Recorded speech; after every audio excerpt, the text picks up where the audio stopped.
pag-usapan lang natin ang kakapasok na balita. Ayon kasi guys sa balita, Katden spotted kasama si Mami Min Bernardo. Sobrang nakakakilig at sobrang sweet nila.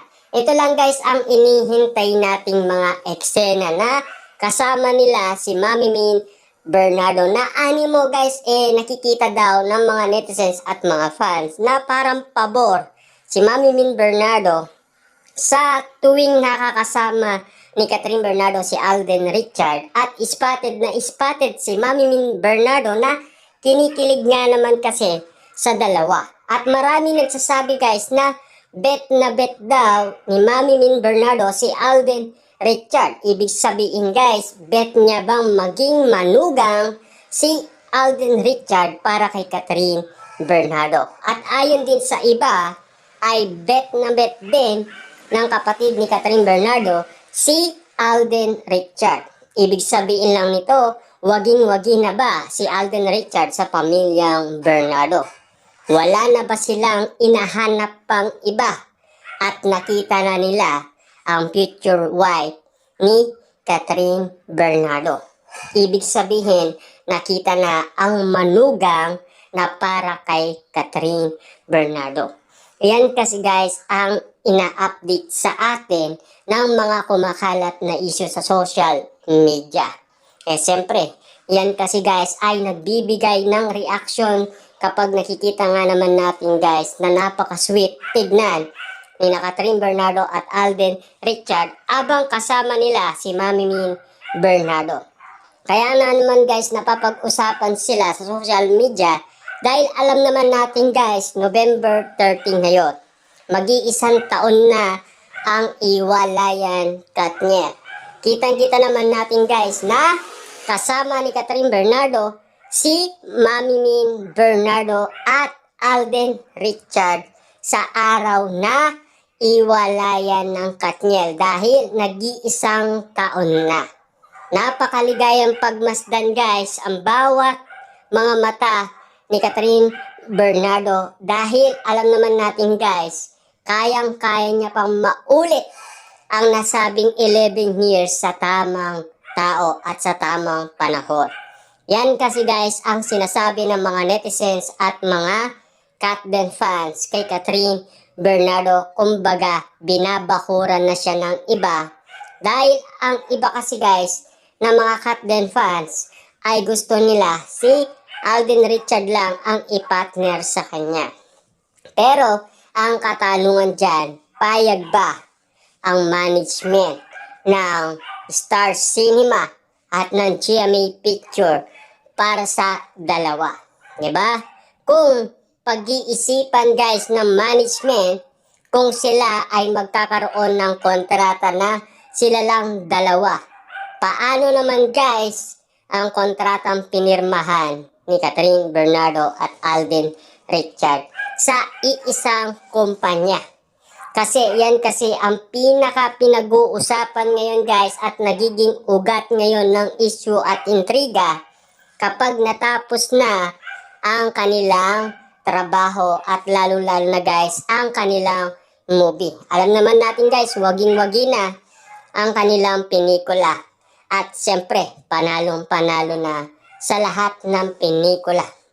Ibig sabihin, sila ang pinakamalaking kinita sa loob lang ng 11 days. Umabot nga naman kasi guys ng 1.06 billion ang kanilang kinita. Kaya pagmasdan yung maigi guys na kapag ito ay natapos na, kung magkakaroon pa sila ng next project.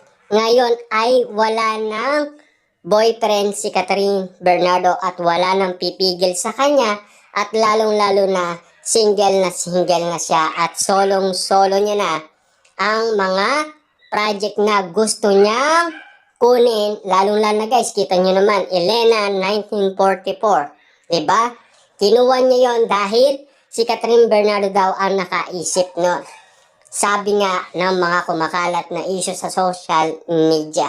Siyempre, kung kaya niyang gawin ang Elena 1944, makakaya niya rin gawin ang napansin nila sa eksenang Hello love again na ginawa nila Alden Richard at Catherine Bernardo sa kanilang pagiging mature. Ibig sabihin lang yan guys, naging palaban na si Catherine Bernardo sa lahat ng kanyang ginagawang mga project. Siyempre, alam naman natin guys, maingat lang talaga si Catherine Bernardo ngayon sa mga project na gusto niyang kunin. Alam naman natin guys, pumirma ng kontrata si Catherine Bernardo, ayaw niya nang makasama ang kanyang ex-boyfriend na si Daniel Padilla. Siyempre, kaya maingat siya at nagtatanong sa mga tao kung sino ang pwede niyang makasama. At lalo-lalo na guys, malaking doubt noon ito kay Catherine Bernardo ang nasabing pelikula. Dahil mahirap nga naman kasi guys na makuha ang pinag-irapan nila nung una. Pero mas magiging maswerte nga naman pala sila at magiging big star sa lahat ng social media platform. Dahil yan guys ay napapag-usapan sa lahat ng social media platform ang kanilang pelikula na Hello, Love Again. Na ngayon guys marami pa rin pumipila ng mga netizens at mga Katden fans at hindi pa inaalis sa lahat ng sinihan. Alam naman natin guys, kapag hindi na kumikita ang nasabing pelikula, ayan ay nailalagay na sa Netflix at nabenta na. Ibig sabihin, hindi na siya kumikita. Maghintay-hintay lang tayo guys ng isang month kung magtatagal pa ba ang kanilang movie. Kasi yan ay marami pa kasi guys nanonood at naghihintay. Almost 5 years nga naman silang nag-intay at nag-abang sa pelikula ni Alden Richard at Catherine Bernardo. Dahil yan ay mga panahon na perfect timing talaga at tadhana nga naman na talagang si Alden Richard ay single na single at pagkakataon nga naman ito para sa mga Katden fans na mailapit si Alden Richard kay Catherine Bernardo. Na alam naman natin guys, matagal na nilang ito na manifest. Siyempre, kitang-kita naman natin kasi guys sa lahat ng mga eksena. Gusto ng mga Katden fans na magsama na sina Catherine Bernardo at Alden Richard. Yun kasi ang pangarap nila sa kanilang idolo.